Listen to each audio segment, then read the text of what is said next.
At just 31 years of age, Jim Kitchen faced a medical challenge that would change his life.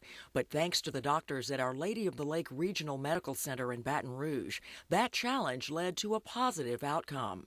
It all started when Jim felt his heart beating way too fast. I noticed that I was feeling sluggish. I just wasn't feeling right, and my heart was just racing, just out of control. I knew it was out of rhythm.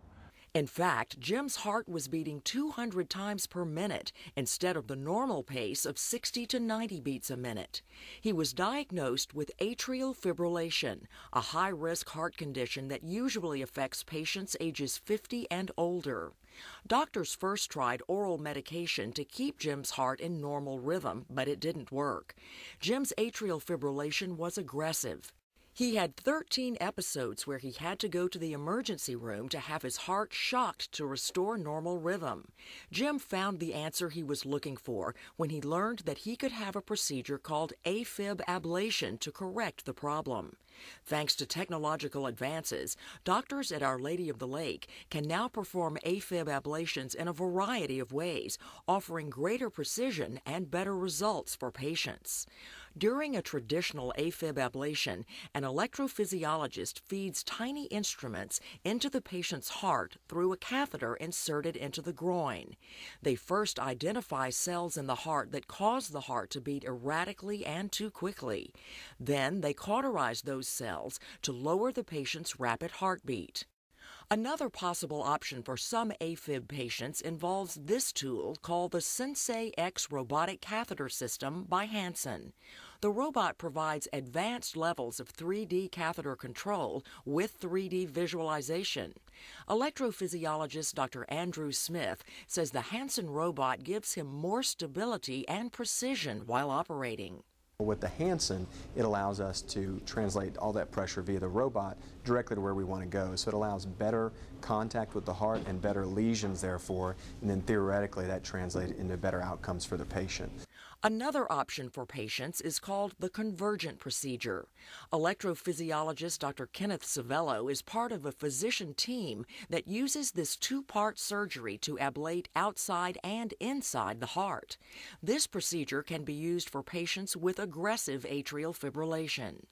And we feel the reason that is because when we're ablating either from the inside or the outside, we're not really creating a full thickness area of scar, or there may be some places that we can get to from the inside that we can't get from the outside, and vice versa. For his part of the convergent procedure, Dr. Savello guides catheters through a vein leading from the groin into the left heart chamber to create scar tissue and suppress abnormal electrical signals. Cardiothoracic surgeon Dr. William Bodefeld works outside the heart, making a small incision in the chest and inserting a tiny camera to help him see areas he needs to ablate. Dr. Bodefeld says the convergent option can be a good fit for some patients.